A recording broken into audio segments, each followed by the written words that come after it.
Olá, muito bem-vindo a mais um Notícia Jato. Hoje essa edição é a nossa tradicional retrospectiva do ano, agora falando de 2023, que acabou aqui no canal sempre acontecendo no dia 27 de dezembro.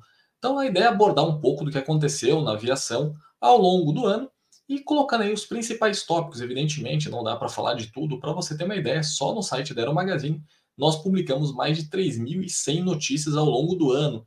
Então eu fiz basicamente um compilado do que for mais importante, em vez de apenas focar nas notícias, vamos fazer aí um panorama bem completo do que aconteceu na aviação no Brasil e no mundo. E novamente, esse programa é patrocinado pela Dassault Aviation, que é o tradicional fabricante da aviação de negócios, que faz parte do grupo Dassault. Então vamos para a nossa contagem regressiva de 10 segundos e eu já volto aí com as principais notícias que marcaram o ano.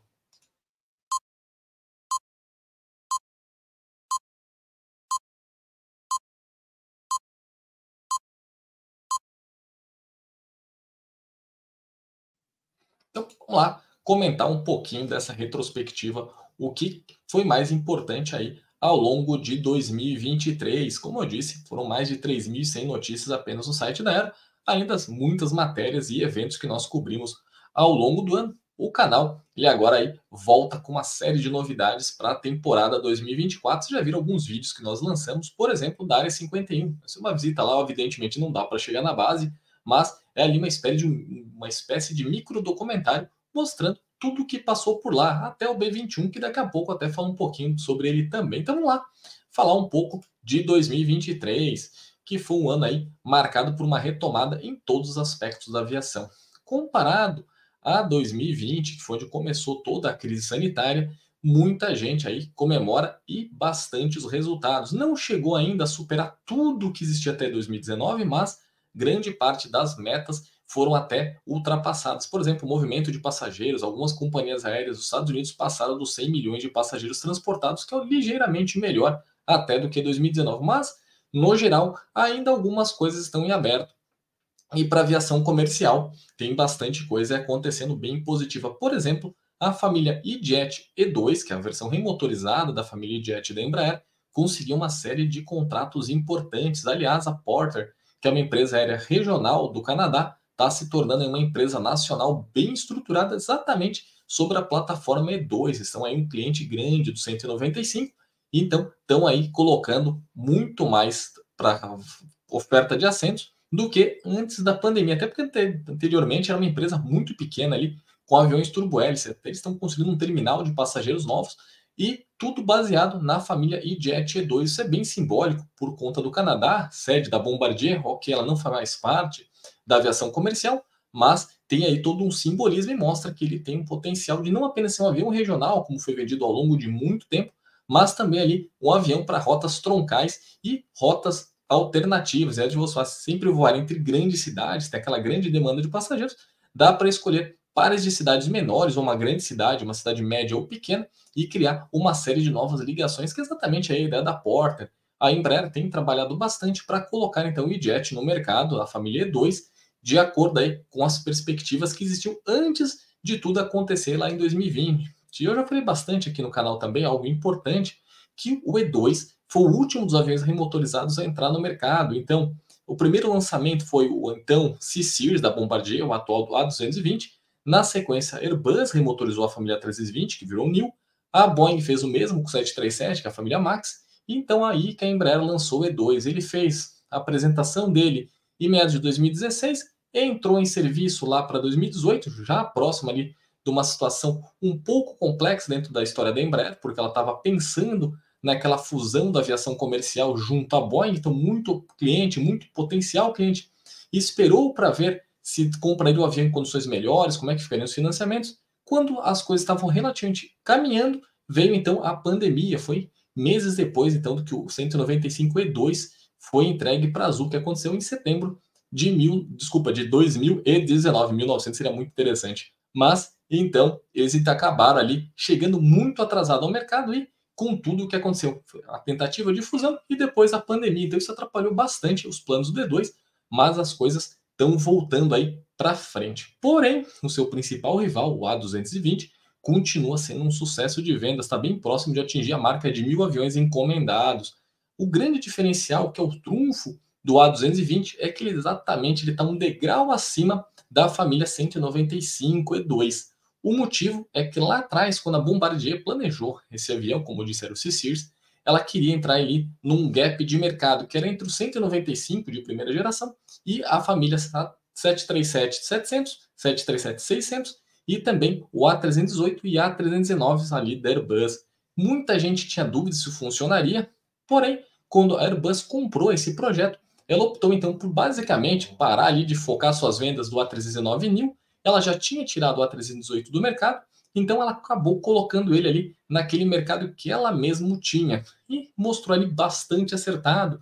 Tanto que a própria Boeing não teve interesse em fazer um substituto do 737-600, que era um nicho bem pequeno, mas o 737 MAX 7, que daqui a pouco falo um pouquinho sobre ele, acabou ali também sendo canibalizado pelo A220. Eles conseguiram colocar o avião muito bem posicionado no mercado que está um degrau acima da Embraer e um degrau abaixo do 737-8 e do A320neo. Então eles conseguiram ali achar um mercado bem interessante. O avião tem feito vendas bem expressivas ao redor do mundo. E lá do outro lado do mundo, a China tem voltado aí às principais notícias da aviação comercial, depois de tudo que aconteceu, com o Comac C919.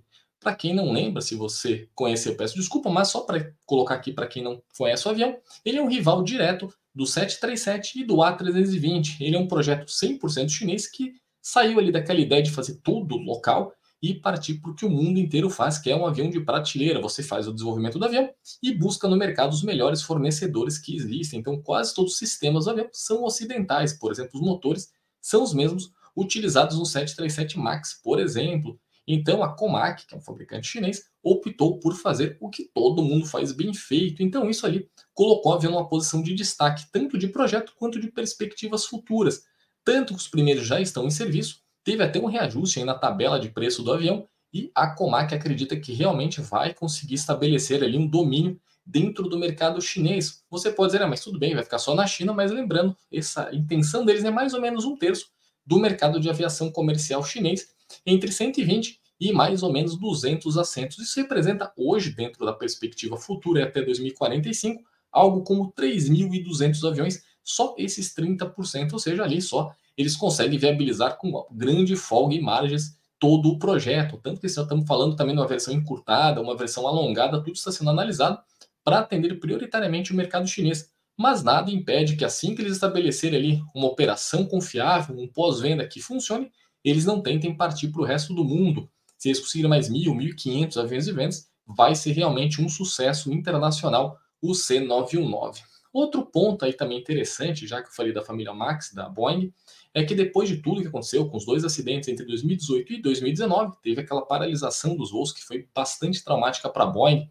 Pela primeira vez, ela ficou mais de um ano com o avião proibido de ser entregue. O 787 teve ali um impedimento rápido, mas o 737 MAX, a coisa realmente foi bastante grave. E isso levou a FAA, que é a Autoridade de Aviação Civil dos Estados Unidos, o equivalente à ANAC norte-americana, a rever todos os seus processos de certificação e homologação de aviões novos e aviões remotorizados ou melhorados. Até então, parte do processo, tanto do avião novo quanto dos aviões aperfeiçoados, era feito pelo próprio fabricante. Por exemplo, a Boeing era responsável por uma grande parte ali desse processo. Agora, isso não é mais assim.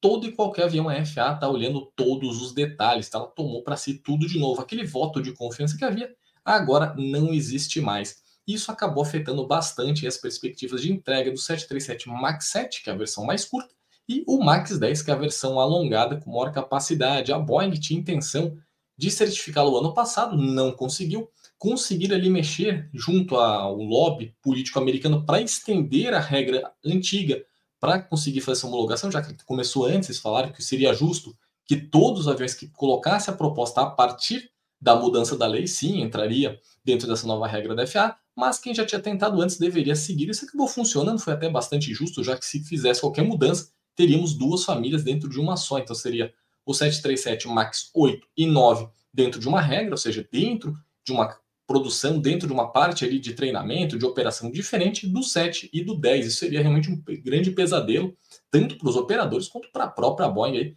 com impactos bastante negativos, tanto na questão aí de rentabilidade do projeto, até questão de emprego, já que muita gente poderia perdê-lo. Porém, até agora a Boeing não conseguiu colocar a certificação deles. Estão tentando aí, mas não saíram do lugar. A FAA disse que vai entregar a certificação quando ela achar que deve. Isso deve acontecer agora ano que vem. De novo, a promessa desse ano passou para 2024. O principal cliente do 737 MAX 7 é a Southwest, ou seja, é uma operadora ali muito importante da família 737 no mundo e principalmente nos Estados Unidos. É uma empresa ali de baixo custo que tem toda a sua frota estruturada historicamente no 737. E já o MAX 10 era o avião que muita empresa do mundo tinha ali a intenção de fazer rotas um pouco mais longas com grande capacidade ou com menor capacidade, esticando um pouco ali o alcance do avião, mas isso até agora também não está definido como vai ficar, mas sabe-se que vai ficar para o ano que vem. Já o 777-9, que muita gente chama genericamente 777X, conseguiu vendas expressivas esse ano, especialmente para as empresas do Oriente Médio. A Emirates, que estava ali um pouco desconfiada, deu um segundo voto de confiança, mas também a certificação que deveria ter ocorrido lá em 2020 não aconteceu e deve também passar para 2024. Isso é até um problema sério. Claro, 2020 a gente pode colocar ali como um ano que não existiu, uma boa parte de 2021, mas nada, ele está acumulando aí 4 anos de atraso para as grandes empresas. Por exemplo, a própria Emirates tinha intenção de usar o 777-9 como um substituto de todos os seus 777, especialmente os 300R, e também ali como um substituto natural ao futuro do A380. Se já se falava ali que ele não teria uma vida muito longa, já que saiu de linha, e acabou que o 777-9 vai ser o substituto tanto do A380 quanto do 747-8 no mundo. Claro, um avião menor, mas como já não existe aviões de categoria superior, ele acabou ali ocupando esse espaço. Na verdade, a capacidade dele, alcance, não é tão inferior assim, fica bem próximo, então, naturalmente, ele é o avião que substitui os antigos grandes jumbos, né, o 747 e o A380. Outro ponto interessante do A380, que em meados de 2019 já se tinha bastante dúvidas do futuro dele ao longo dessa década. Se falava ali que no início dos anos 2020 até agora, 2023, alguns aviões seriam realmente paralisados. A Air France já tinha até ali um plano de tirá-lo de serviço, o que foi muito adiantado em 2020 por conta da pandemia, e outras empresas seguiram mesmo. A própria Lufthansa, há 3 anos atrás, disse em conferência, depois eu entrevistando alguns executivos, que não tinha a menor chance do A380 voltar a voar pela empresa, o que acabou não se mostrando verdade. Com um crescimento muito mais rápido de alguns mercados, a própria Lufthansa retomou ali a operação com a A380. A Emirates está trabalhando ali para manter totalmente sua frota operacional, e outras empresas até do Oriente Médio que tinham dúvidas do futuro do avião estão colocando ele para trabalhar com o máximo da sua capacidade já ali dentro da configuração que existia, mas atendendo essas rotas de grande demanda e densidade elevada, ou seja, o A380 conseguiu ali uma segunda chance, mas infelizmente a linha de produção já não existe mais, ela foi completamente desmantelada, então ele ganhou uma segunda chance para continuar operando com os aviões que existem. Talvez, em vez de a gente ver ali a aposentadoria deles até o final dessa década, isso é bem provável que aconteça apenas na década de 2040 ou final da década de 2030, então lá para 2038, 39, que a gente vai ver os últimos aviões deixando de voar, ou se alguma coisa acontecer de muito grave no mundo, ou uma grande inovação surgir por aí. E outro ponto interessante também, que eu falei de Oriente Médio, é que os sauditas também estão olhando aí com bastante atenção para o mercado global. Eles nunca tiveram uma participação expressiva no transporte aéreo internacional, sempre tiveram ali uma presença muito mais para atender a demanda local, mas agora eles estão olhando com bastante carinho essa questão de crescer não apenas a empresa aérea, mas o próprio país. Né? Eles estão fazendo aquela cidade linear gigantesca, eles querem tornar o país uma espécie de nova Dubai, ou seja, os Emirados Árabes, ali que tem Abu Dhabi e Dubai como suas grandes estrelas do Oriente Médio, é o que os sauditas também planejam para a Arábia Saudita. Não por acaso lançaram uma empresa aérea nova para justamente brigar tanto com a Qatar quanto também com a Emirates. Eles estão trabalhando bastante para ter uma empresa premium no mundo e são bem ambiciosos, querem fazer um aeroporto gigantesco para conseguir atender essa demanda, e tudo isso aí se confirmou ao longo de 2023. Outra notícia aí bem importante, agora falar um pouco de indústria aeroespacial, é que, como eu disse, 2020 ali marcou uma série de problemas para o setor, principalmente com cadeia produtiva, aquela história ali que a gente parou a economia do mundo. Tinha sido, claro, ali uma perspectiva que teria um bloqueio muito forte na cadeia de produção e ninguém sabia quanto tempo seria essa retomada. Os mais otimistas falariam que seria basicamente numa curva em V, então ela bateria no fundo e subiria, enquanto os mais realistas falariam ali que seria uma curva mais ou menos como a letra U, ela sendo um pouco gradual e quando seria o pleno em 2025. Parece que é o mais provável mesmo aí, no intervalo do segundo semestre do ano que vem para 2025 a plena capacidade da indústria para restabelecer suas cadeias de suprimento. Um dos motivos é até que atrapalhou bastante tanto a certificação dos aviões da Boeing, como citei, né, o 737 MAX 7 e 10, assim como o 777-9, muito por conta disso, já que não dá para colocar o avião em serviço também sem todas as análises ali, a própria cadeia de produção envolve também a certificação. E no ponto realmente ali, industrial, de peças, tudo isso afetou bastante o setor aeroespacial. Fabricantes, seja da aviação geral, da aviação comercial, executiva ou militar, também sofreram bastante, porque não dá para receber todas as peças, então está bastante coisa atrasada. Os fabricantes de aviação executiva ou de negócio, prefiro chamar, também aí estão atrasando algumas entregas com muito pedido, mas porque não conseguem receber tudo. Isso afetou basicamente todo mundo, mas, como eu disse, a partir do segundo semestre do ano que vem, a expectativa é que esteja tudo normalizado. Aí sim, a gente vai ver uma retomada forte também nas entregas. Isso até afetou também a entrega do Gripen. Muita gente já falou isso aqui no canal. Se você não viu, tem aqui em cima, vou deixar depois o card para você assistir, em que a gente comenta sobre o KC e o Gripen no Brasil. Mas fato é que parte dessa demora de entregas também está atrelada esse problema na cadeia de suprimentos. Eles não estão recebendo todos os componentes. A logística também para exportar alguns componentes para o Brasil também ficou bastante afetada. A questão ali de exportação marítima também teve um impacto considerável. Isso tudo ali atrasou todo o processo que se tinha planejado para o Gripen. Não está tão atrasado, mas acabou ali comprometendo razoavelmente alguns pontos que já deveriam ter sido resolvidos, mas tudo ali ainda ligado ao que aconteceu há 3 anos. Outro ponto que também marcou muito 2023 é a questão do eVTOL, que é aquele carro voador. Na verdade, não sei se ele é um carro, uma aeronave, ele é um pouco híbrido ali, não dá para saber, nem existe uma certificação e uma definição por que é exatamente um eVTOL, mas vamos colocar aí genericamente como uma aeronave. Fato é que ele basicamente se confirmou este ano. Uma série de aeronaves, principalmente protótipos dos eVTOLs, conseguiram voar com sucesso, desde aqueles com 2 assentos até versões um pouco maiores com 4 ou 5. Então, parece que vai ser uma realidade, não dá ainda para confirmar como será e quando isso acontece. A indústria tem falado muito entre 2025 e agora se fala um pouquinho em 2026 para o início das operações em grandes cidades. A cidade de São Paulo, aliás, é uma das que pode ter ali os voos pioneiros para testar essa tecnologia, mas as autoridades estão trabalhando para ver como certifica isso, as próprias seguradoras e também os futuros operadores. O grande desafio é justamente ser uma aeronave elétrica, então as baterias ainda são um grande desafio, ninguém sabe como é que vai ser a vida útil, se tiver a questão ali de superaquecimento, como vai ser, a questão até de controle da aeronave ainda está com algumas questões em aberto, mas fato é que em 2023 grandes projetos conseguiram voar e aquelas startups continuam realmente acreditando que isso vai ser um grande salto para o transporte aéreo urbano. Outro ponto também, alguns fabricantes como a Embraer têm apostado bastante forte, né? A IVE, que é uma subsidiária direta da Embraer, tem aí um valor de mercado até maior do que a própria Embraer em alguns casos, e é bem interessante que a indústria tem acreditado bastante nesse tipo de transporte. E, como eu disse, a bateria é um desafio e também a questão aí dos combustíveis. Vou falar daqui um pouco mais para frente sobre essa questão, mas tudo está ligado a essas mudanças da indústria. Os próprios fabricantes de motores estão tentando olhar para onde vão as questões tanto de combustíveis, de regulamentação do futuro transporte aéreo para dar essa resposta. Então, 2023 também consolidou bastante isso.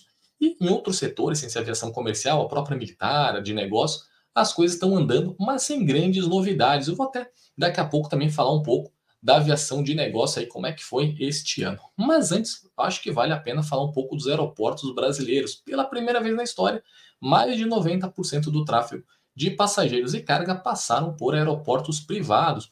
Por muito tempo, tudo estava na mão da Infraero, uma estatal controlada diretamente pela União, e agora, desde 2012, começaram os processos de concessão, alguns bastante turbulentos, aquele primeiro, segundo e terceiro blocos ali tiveram resultados bem complicados, vídeo Galeão, que até agora não conseguiu mostrar sua viabilidade, está muito além do processo até do leilão, como é que foi feito ali, mas também tem a questão da cidade, da própria economia do Rio de Janeiro, mas fato é que, finalmente, as coisas estão andando bastante rápido aí para os aeroportos privados. Congonhas, em 2023, foi finalmente entregue para a INA, então ele agora deixa de ser um aeroporto estatal para virar um aeroporto concessionado e administrado pela iniciativa privada. Um ponto importante, os primeiros blocos 1, 2 e 3, a Infraero era sócia dos aeroportos, ela tinha ali 49%, significava que tudo que acontecesse no aeroporto, 49% era investimento público e 51% privado, mas toda a administração era exclusivamente privada. Na segunda ali, rodada seria da quarta para frente, seria o segundo bloco redefinido. A mudança aconteceu o quê? Já na gestão do presidente Michel Temer, toda a iniciativa privada teria o controle absoluto, deixaria a Infraero de lado. Então, tanto no governo do Michel Temer quanto do Jair Bolsonaro, esse foi o modelo adotado. Então, os aeroportos, como Congonhas, é 100% privada a gestão dele. Então, a Infraero não tem ali nenhum tipo de participação. Isso mostra também ali um amadurecimento do modelo adotado e agora vai ter que colocar as companhias ali que estão gerenciando os aeroportos para mostrar o que vieram, já que você tinha 49% de sócio do Estado, a coisa um pouco menos complicada. Claro, o Galeão não conseguiu isso, mas Viracopos, que passou ali maus momentos desde a sua concessão, conseguiu em 2023 retomar ali uma perspectiva de crescimento, ou seja, um aeroporto que se mostrou viável. Aliás, era um aeroporto que até as concessões basicamente não tinham tráfego.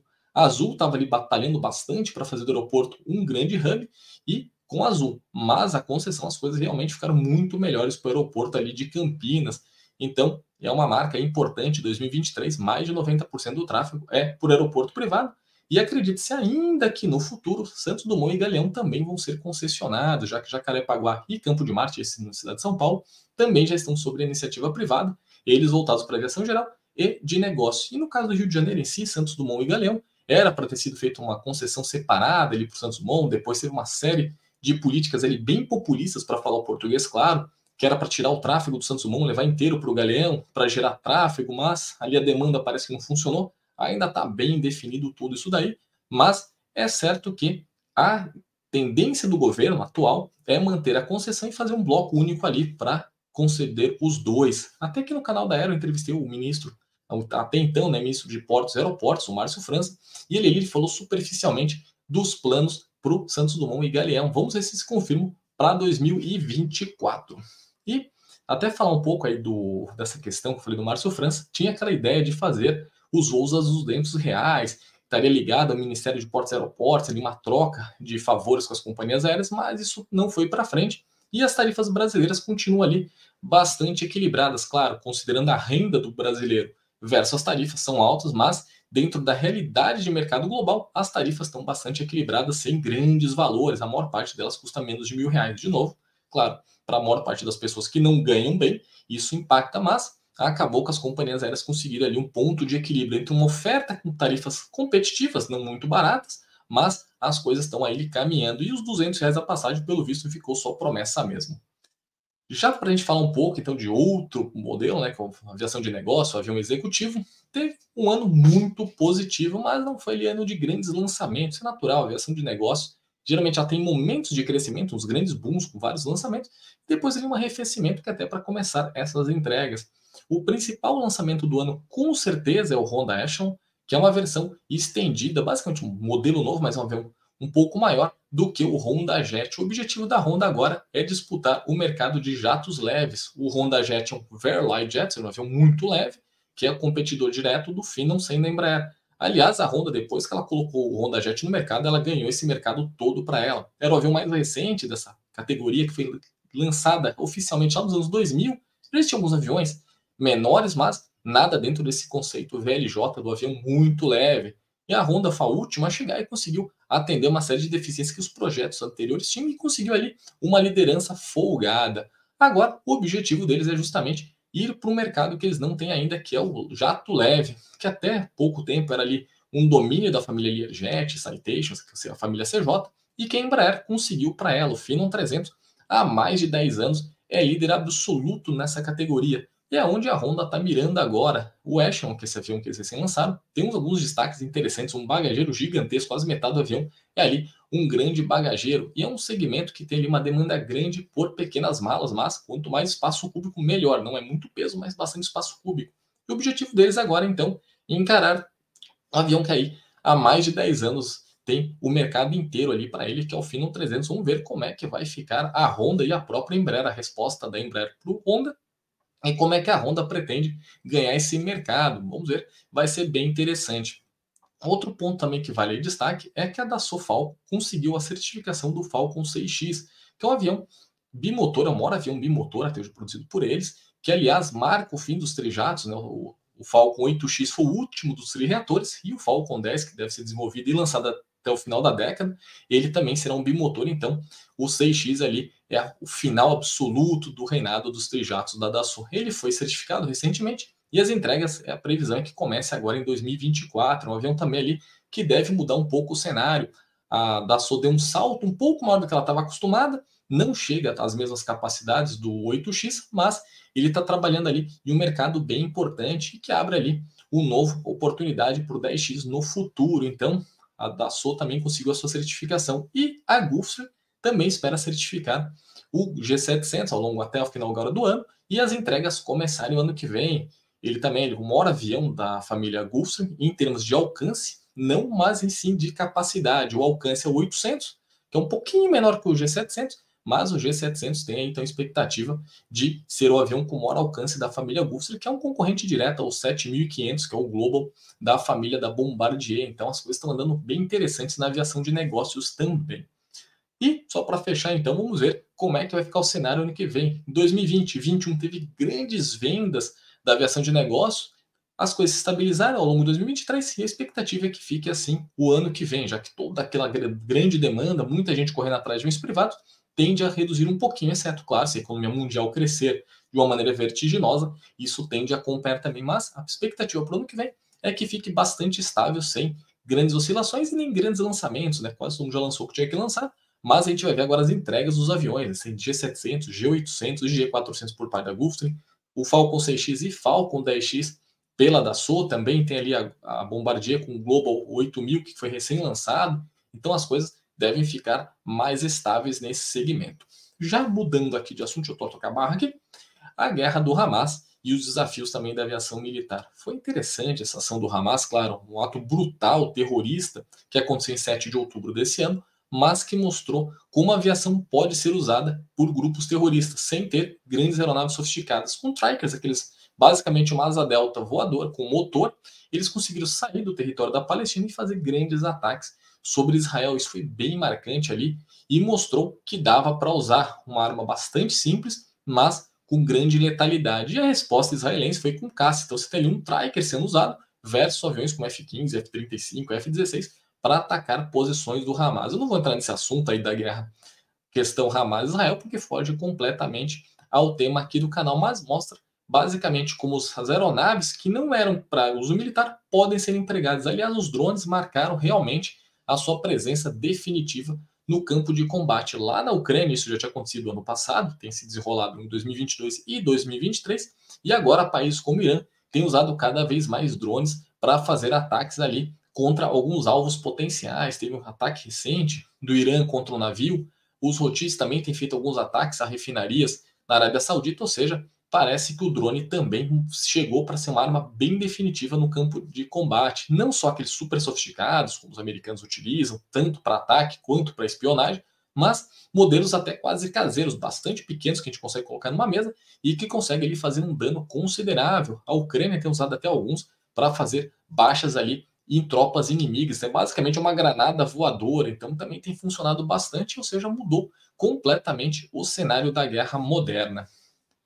Outro ponto também que vale aqui a gente destacar na questão aí dos militares é que a guerra da Ucrânia mostrou uma grande deficiência da indústria militar aeroespacial, especialmente no setor aeroespacial, para ressuprir tudo que tiveram perdas. A OTAN basicamente mandou o que podia para a Ucrânia ali para ter uma resposta à Rússia e descobriu que seus arsenais basicamente secaram, especialmente na Europa. E o mais complicado é que a indústria não consegue dar essa resposta.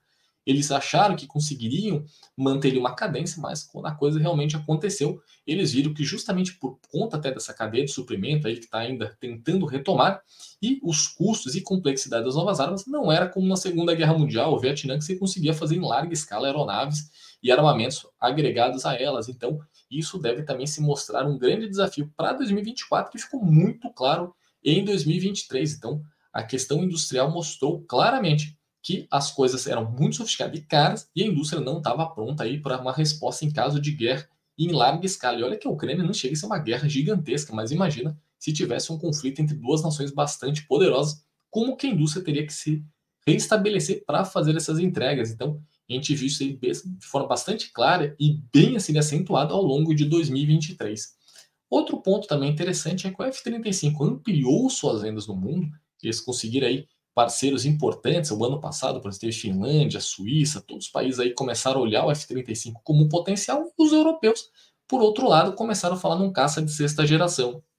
Eu falei bastante aqui na Aero Magazine que é bem difícil a gente definir o que é primeira, segunda, terceira, quarta, quinta geração de um caça.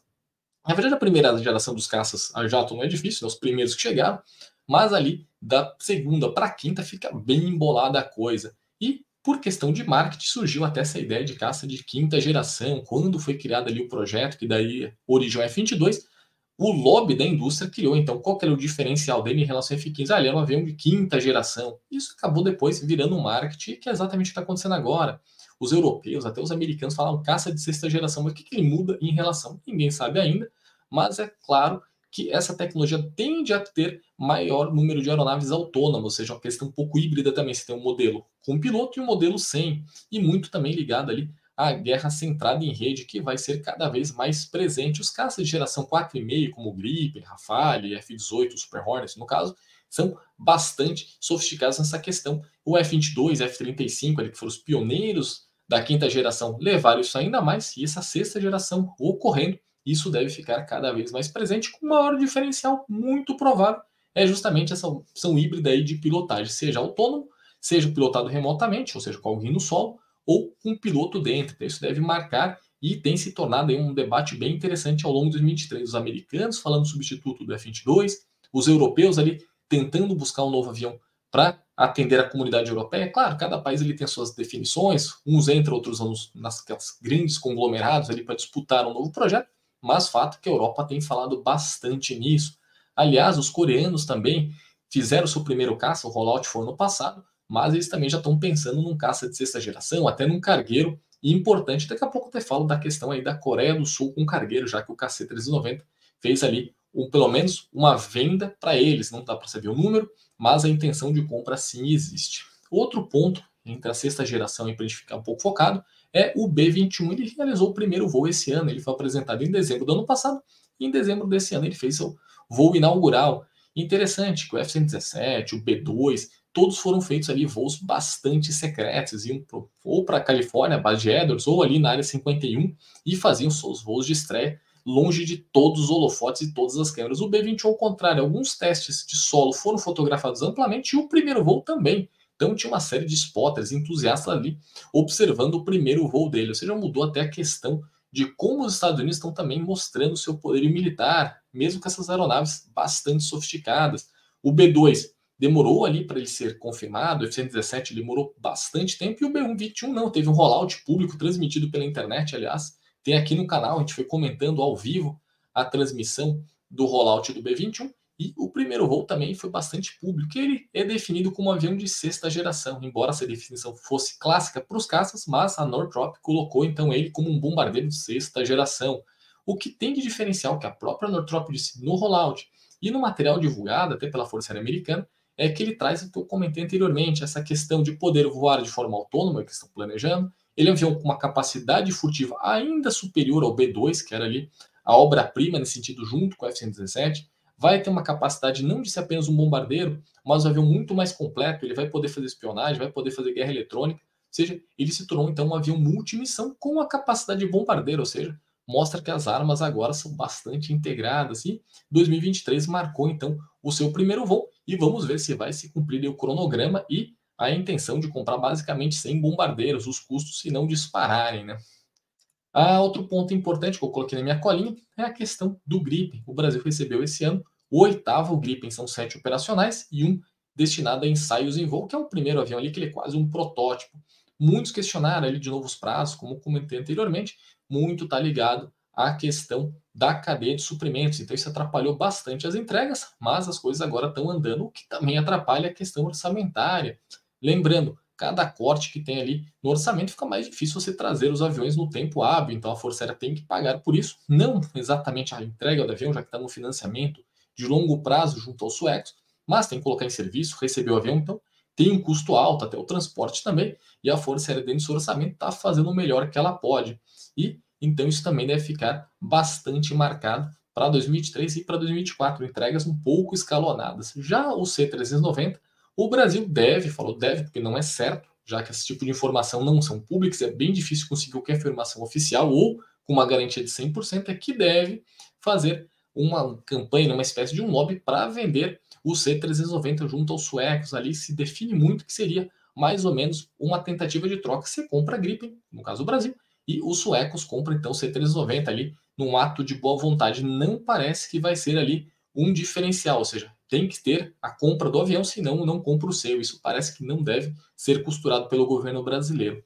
E na outra ponta, muita gente fala do lobby americano para o C-130 Hercules, que é o grande rival do C-390 Millennium da Embraer. Lógico, a Lockheed continua com seu lobby gigantesco, tanto no governo americano quanto para suas exportações, mas o C-130 não faz ali parte de uma grande campanha de vendas da Lockheed, já que ele representa um faturamento bem baixo, perto de tudo que a Lockheed tem para oferecer. Porém, a permanência do C-130 em grandes forças aéreas do mundo mantém a presença e o lobby americano como um todo, não só militar, mas político, bem importante para as intenções da Casa Branca e do Congresso americano, ou seja, junta-se um lobby industrial com os interesses políticos americanos. E óbvio que eles vão sempre ir para cima do C-390. Eles estão errados? Na minha opinião, não. Estão fazendo o jogo deles. Errado é o Brasil não tentar se impor. Claro, não dá para impor frente à economia, à política, à parte militar americana, mas dá ali para tentar pelo menos se impor em outros países. Então fazer também um lobby. Precisa colocar o país para trabalhar. Eu já falei bastante aqui no canal, venda militar está muito além do melhor ou pior avião vencer um contrato. Geralmente o que vence é o país que tem o melhor lobby, ou seja, que faz a capacidade política para conseguir promover sua indústria aeroespacial. E, aliás, o Brasil em 2023 teve ali um cenário bem perturbador. Você tem uma série de crises, alguns fabricantes militares, outros crescendo, isso também é interessante, né, com principalmente parcerias internacionais, mas mostrou que 2023 tem muito a ensinar para a questão política, ou seja, a opinião pública também tem que participar para colocar a indústria de defesa como algo bem importante para o futuro.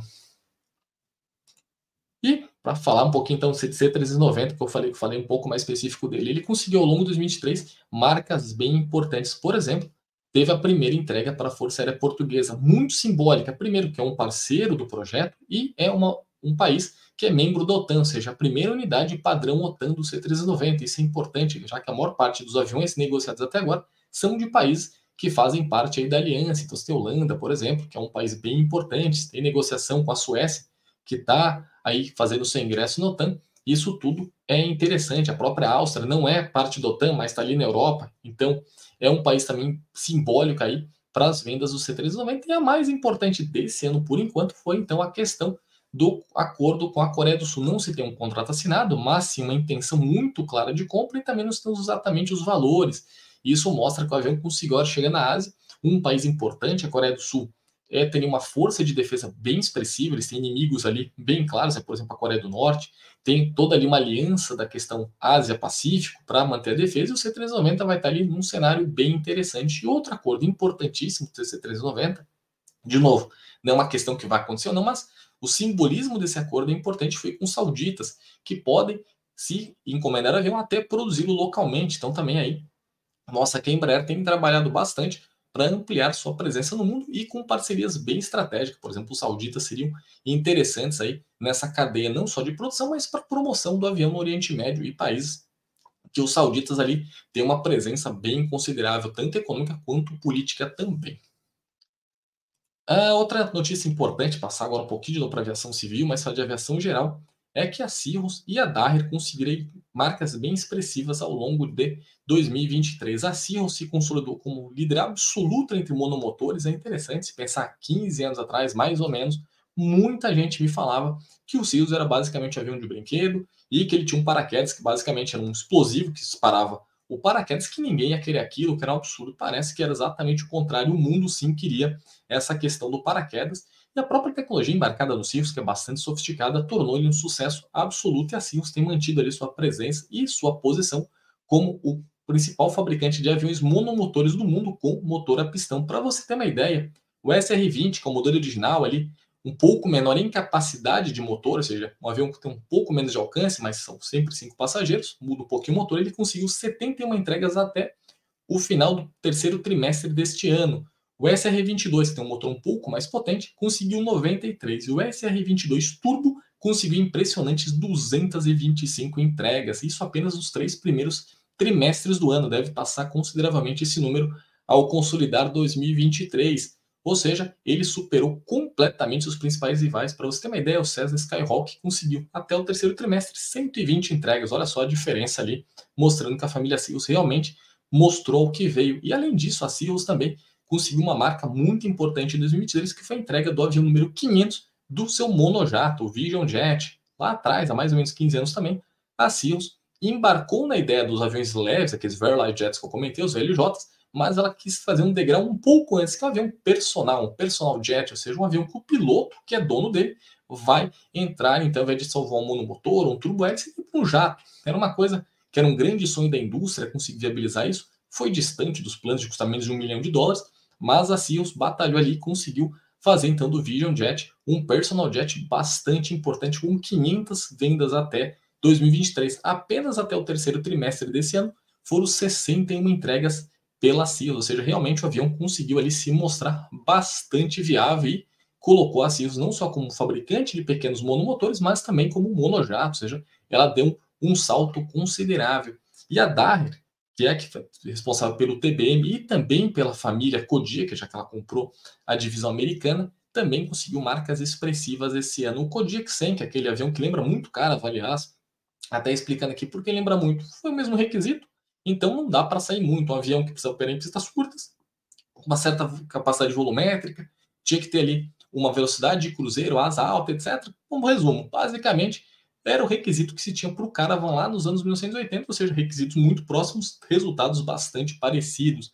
Eles conseguiram 10 entregas, o Kodiak 900, que foi lançado ano passado, conseguiu sua primeira entrega esse ano, ou seja, também marcando aí um importante crescimento para a família Kodiak, que ela é bem específica, ela é focada principalmente em quem precisa de aviões com capacidade volumétrica razoável, mas com operações em pistas bastante curtas e não preparadas. Já os TBMs, que é aquele avião monoturbo-hélice voltado para o piloto proprietário, basicamente a mesma estratégia da Seals, mas ela com jato, também tem crescido bastante. Para você ter uma ideia, o TBM 960, que é o avião mais recente, foi lançado também ano passado, ele conseguiu 34 entregas até o terceiro trimestre de 2023, ou seja, mostrou que o avião ele está realmente entrando no mercado, principalmente nos Estados Unidos, onde é muito comum profissionais liberais ou pequenos empresários, em vez de usar um carro, eles partirem para o avião.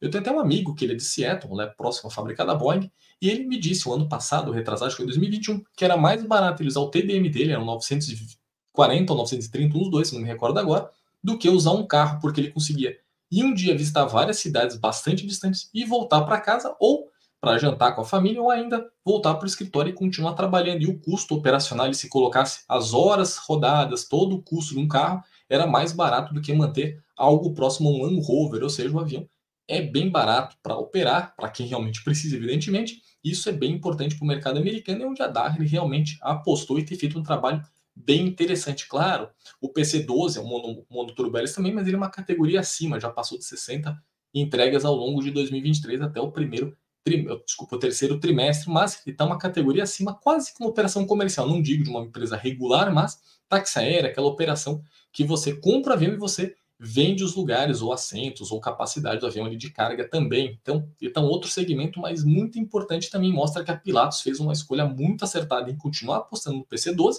e também no PC-24, que é aquele jato leve deles, que concorre justamente com a questão do Phenom 300 e que também tem tido ali uma presença constante no mercado, principalmente nos Estados Unidos. Evidentemente, falar de versão executiva nos Estados Unidos é sempre ali com grandes números, mas para você ter uma ideia, foram 32 entregas do PC-24 até o terceiro trimestre de 2023. O avião também tem mostrado sua capacidade de entregas para o mercado global, inclusive opera no Brasil. A Mar Aviation foi a primeira a trazer ele e perspectivas aí de crescimento também para o mercado nacional com a família Pilatus. E para a gente encerrar aqui, que eu acho que é um tema bem importante, muita gente tem falado, a gente aqui no canal, na revista, etc., já falou bastante, é a questão de combustíveis alternativos e a realidade da eletrificação. Em meados de setembro, eu fiz um tour nos Estados Unidos, visitando uma série de fabricantes ligados a combustíveis renováveis. Por exemplo, metade mais ou menos do mês eu estive na Honeywell para dar uma olhada ali que eles estavam oferecendo. Todo mundo que eu conversei ali disse o seguinte: o SAF, que é esse combustível renovável, que pode ser feito de uma infinidade de matérias-primas, pode ser feito de cana-de-açúcar, de milho, dá para fazer de lixo, aliás, que é uma ideia bem interessante. Ele é interessante do ponto de vista técnico, mas ele tem alguns desafios ainda, principalmente aquela ideia de buscar carbono na atmosfera, ou seja, filtrar o ar e dali você conseguir produzir um combustível para aviação. No caso da Honeywell, eles têm falado que dá para fazer, tanto que eles têm alguns protótipos ali, aqueles combustíveis para testes, mas ainda é um desafio o custo de produzir esses combustíveis, principalmente buscando, o que as pessoas chamam de sequestrando carbono na atmosfera. O principal desafio é o custo, porque você usa muita eletricidade, a eletricidade não é um bem muito barato do mundo, então tudo isso é um grande problema, e em especial para a eletrificação. A ideia de baterias é interessante, mas elas são muito limitadas, são muito pesadas pela capacidade energética que elas oferecem, e por outro lado também, a eletricidade não é algo barato, como eu disse. Então tudo isso tem colocado ali o futuro dos motores do mundo, da questão de aviação, e um certo cheque, uma espécie de uma espera, para ser mais exato. Fabricantes de motores, por exemplo, a reação, ou seja, turbinas, popularmente falando, ou turbohélices, têm falado que vão fazer lançamentos expressivos quando tiver uma definição se vai para o lado SAF ou para eletrificação, e os fabricantes de aviões também, para onde que eles vão, para aeronaves eletrificadas, se continua com os motores tradicionais, baseados em CEF, que é o combustível renovável, está tudo isso um pouco ainda indefinido, mas 2023 mostrou que está todo mundo discutindo isso, seja o fabricante, fabricantes de combustíveis, as entidades reguladoras, os operadores, por exemplo, companhias aéreas, mesmo forças aéreas e marinhas também têm entrado nesse debate.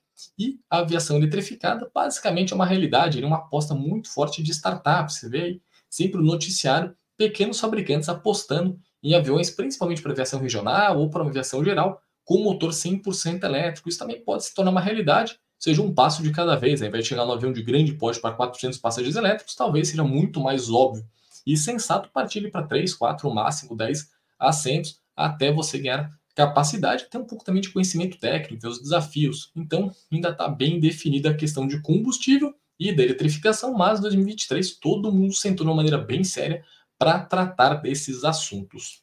Bom, esse foi um resumo do que aconteceu ao longo do ano, essa retrospectiva. A ideia era que o vídeo tivesse mais ou menos 45 minutos, passou um pouquinho, eu espero que você tenha gostado. Se por acaso você não for inscrito no canal, se inscreve, isso ajuda bastante a continuar crescendo aqui. Se você gostou, não esqueça de deixar o like e comentar aqui embaixo qual foi a notícia e fato que você mais gostou ao longo desse ano. Já que você chegou até aqui, você nos acompanhou ao longo de 12 meses de 2023. Então deixa aqui embaixo o que você achou, o que você acha que vai acabar também acontecendo aí para o próximo ano. E um feliz ano novo para todos. Um forte abraço e até mais. Tchau, tchau.